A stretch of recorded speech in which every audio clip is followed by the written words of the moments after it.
வரலாறு எப்போதும் வெற்றியாளர்களால் எழுதப்படும் என்பார்கள். ஆனால் இன்று தொழில்நுட்பமும் செயற்கைக்கோளும் அந்த வரலாற்றை உடனுக்குடன் மாற்றி எழுதி வருகின்றன. பிப்ரவரி 28 அன்று தொடங்கிய ஈரான் அமெரிக்கா போர் மே 26 ஒரு மிக முக்கியமான கட்டத்தை எட்டியுள்ளது. இவ்வளவு காலம் வாஷிங்டன் எதை மறைக்க முயன்றதோ அந்த உண்மை இப்போது செயற்கைக்கோள் புகைப்படங்கள் வாயிலாக உலகிற்கு அம்பலமாக்கியுள்ளது. வாஷிங்டன் போஸ்ட் வெளியிட்டுள்ள அந்த அதிர்ச்சியூட்டும் தகவல் பென்டகனின் அதிகாரப்பூர்வ அறிக்கைகளை தவிடுபொடியாக்கிவிட்டது. எங்கள் தளங்கள் பாதுகாப்பாகத்தான் உள்ளது என கூறி வந்த அமெரிக்காவின் முகமூடி கிழித்தெறியப்பட்டுவிட்டது. மத்திய கிழக்கு முழுவதும் பரவியுள்ள 15க்கும் மேற்பட்ட அமெரிக்க இராணுவ தளங்கள் ஈரானின் ஏவுகணை மற்றும் ட்ரோன் தாக்குதல்களால் பற்றி எரிந்து கொண்டிருக்கின்றன. இது வரும் போர் அல்ல, பல தசாப்தங்களாக மத்திய கிழக்கில் நிலை பெற்றிருந்த ஒரு வல்லரசின் பிடி தளர்ந்து விட்டது என்பதை காட்டுகின்றது. இந்த செயற்கைக்கோள் ஆய்வின்படி இதுவரை 228க்கும் மேற்பட்ட அமெரிக்க இராணுவ கட்டமைப்புகள் மற்றும் தளவாடங்கள் ஈரானால் அளிக்கப்பட்டுள்ளது. Kuwait, Bahrain, Qatar, Saudi Arabia, Jordan மற்றும் ஐக்கிய அரபு அமீரகம் என அமெரிக்காவால் உருவாக்கப்பட்டிருந்த ஒவ்வொரு இடமும் இன்று ஈரானின் இலக்காக மாறியுள்ளது. குறிப்பாக பஹ்ரைன் மற்றும் குவைத்தில் உள்ள தளங்கள் மிக மோசமான பாதிப்புகளை சந்தித்துள்ளன. கேம்ப் அர்ஜன் மற்றும் அலி எல் சலோம் விமானப்படை தளங்கள் ஈரானின் துல்லியமான ஏவுகணை தாக்குதல்களால் நிலைகுலைந்து போயுள்ளன. அமெரிக்காவின் 5வது கடற்படை தளம் அமைந்துள்ள பஹ்ரைன் இப்போது ஈரானின் ஏவுகணைகளில் நேரடியாக பாதிக்கப்பட்டுள்ளது. விமான கூடாரங்கள், ரேடர் அமைப்புகள், எரிபொருள் சேமிப்பு கிடங்குகள், செயற்கைக்கோள் தகவல்கள் தொடர்பு மையங்கள் என அமெரிக்காவின் நரம்பு மண்டலமே ஈரானின் தாக்குதல்களுக்கு உள்ளாகியுள்ளது. வெறும் ட்ரோன்களால் மட்டும் இந்த தாக்குதல்கள் நடந்தேறியதா என்ற கேள்விக்கு ஆம் என்பதே பதிலாக வருகின்றது.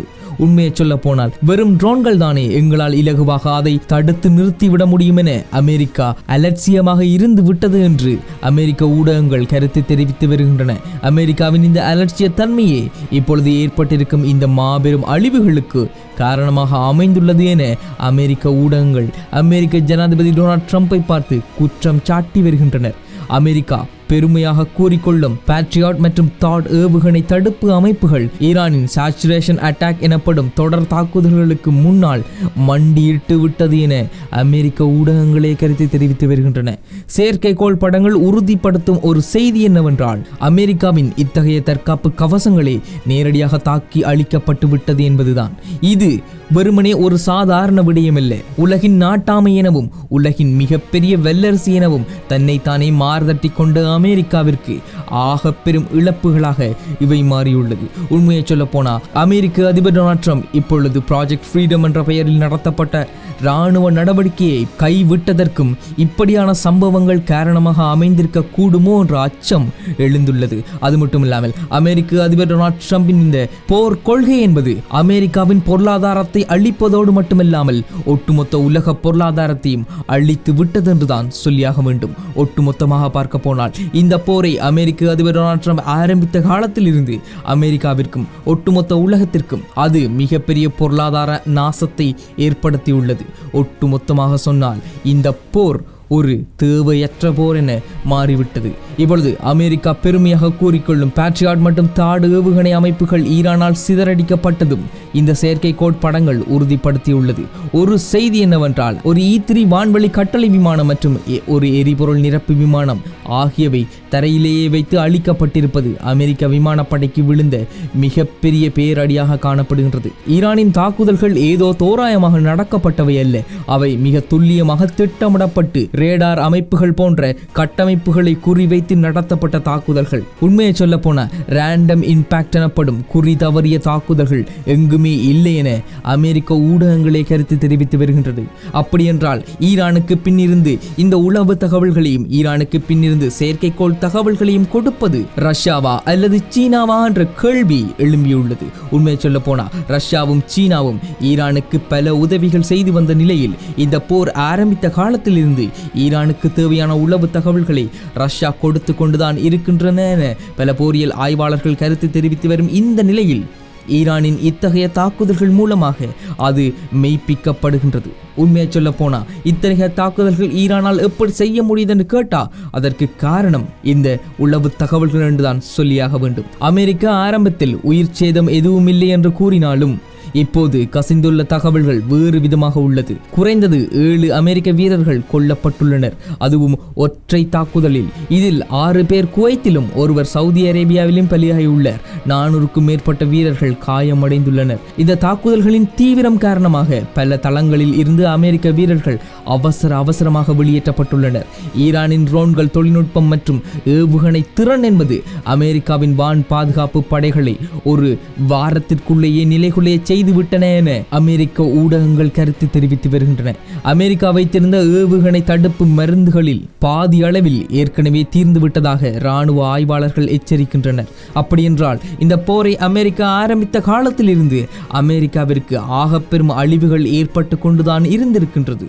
ஆனால் அமெரிக்காவினுடைய சென்டகோம் இந்த அழிவுகளையும் இந்த தகவல்களையும் இதுவரை வெளியில் விடாமல் பாதுகாத்து வைத்திருக்கின்றது.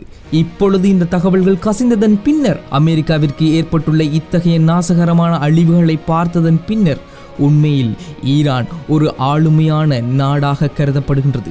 ஈரான் மிகப்பெரிய அழிவுகரமான தாக்குதல்களை நடத்தி இருப்பது தெரிய வருகின்றது. வாஷிங்டன் ஏன் இந்த உண்மைகளை மறைத்தது என்று பார்த்தால், வணிக ரீதியான செயற்கைக்கோள் நிறுவனங்களுக்கு அமெரிக்க அரசு அழுத்தம் கொடுத்தது. அந்த புகைப்படங்கள் வெளியே வராமல் தடுத்தது. இப்போது அம்பலமாகியுள்ளது. ஆனால் ஈரான் அரசு சார்ந்த ஊடகங்கள் வெளியிட்ட உயர்தர புகைப்படங்கள் உண்மையானவை என்பது இப்போது உறுதிப்படுத்தப்பட்டுள்ளது. அமெரிக்கா தனது இராணுவ பலத்தின் மீது உலகம் வைத்திருந்த நம்பிக்கையை இழக்க விரும்பவில்லை. ஆனால் கள நிலவரம் முற்றிலும் வேறாக உள்ளது. அமெரிக்காவின் சென்டகோம் இந்த ஆதாரங்களை மறுத்தாலும் அவர்கள் எதிர் ஆதாரங்கள் முன்வைக்க முடியாமல் திணறி நிற்கின்றனர். இப்போது தற்போதைய கள நிலவரத்திற்கு வந்தால், ஹார்மோஸ் ஜலசந்தியில் சிக்கியுள்ள 800க்கும் மேற்பட்ட வர்த்தக கப்பல்களை மீட்க அமெரிக்கா ப்ராஜெக்ட் ஃப்ரீடம் என்ற திட்டத்தை கொண்டு வந்தது. ஆனால் ஈரானின் அந்த அதிரடி தாக்குதல்களுக்கு பிறகு அமெரிக்கா அந்த திட்டத்தை தற்காலிகமாக நிறுத்தி வைத்துள்ளது. அதிபர் டொனால்ட் ட்ரம்ப் ஈரானுடன் ஒரு இறுதி ஒப்பந்தத்தை எட்ட பேச்சுவார்த்தை நடத்தப்படுவதாக கூறினாலும், உண்மையில் அமெரிக்கா தனது இராணுவ தளங்களின் பாதுகாப்பை உறுதி செய்யவே இப்போது போராடி கொண்டிருக்கின்றது என்றுதான் சொல்லியாக வேண்டும். ஆரம்ப காலத்தில், இந்த போர் ஆரம்பித்த காலத்தில் அமெரிக்காவுடைய ஒட்டுமொத்த நோக்கமாக இருந்தது ஈரானை அழித்துவிட வேண்டும், ஈரானை எப்படியாவது முடக்க வேண்டும் என்பதில் இருந்தது. இப்பொழுது அமெரிக்கா தன்னுடைய படைகளையும் தன்னுடைய படை வீரர்களையும் காப்பதில் தன்னுடைய ஒட்டுமொத்த நேரத்தையும் செலவழித்து வருகின்றது, தன்னுடைய ஒட்டுமொத்த பொருளாதாரத்தையும் செலவழித்து வருகின்றது. ஈரானின் பிடியில் ஹார்மோஸ் ஜலசந்தி இருக்கும் வரை உலக பொருளாதாரம் ஈரானின் கைகளிலேயே இருக்கும்.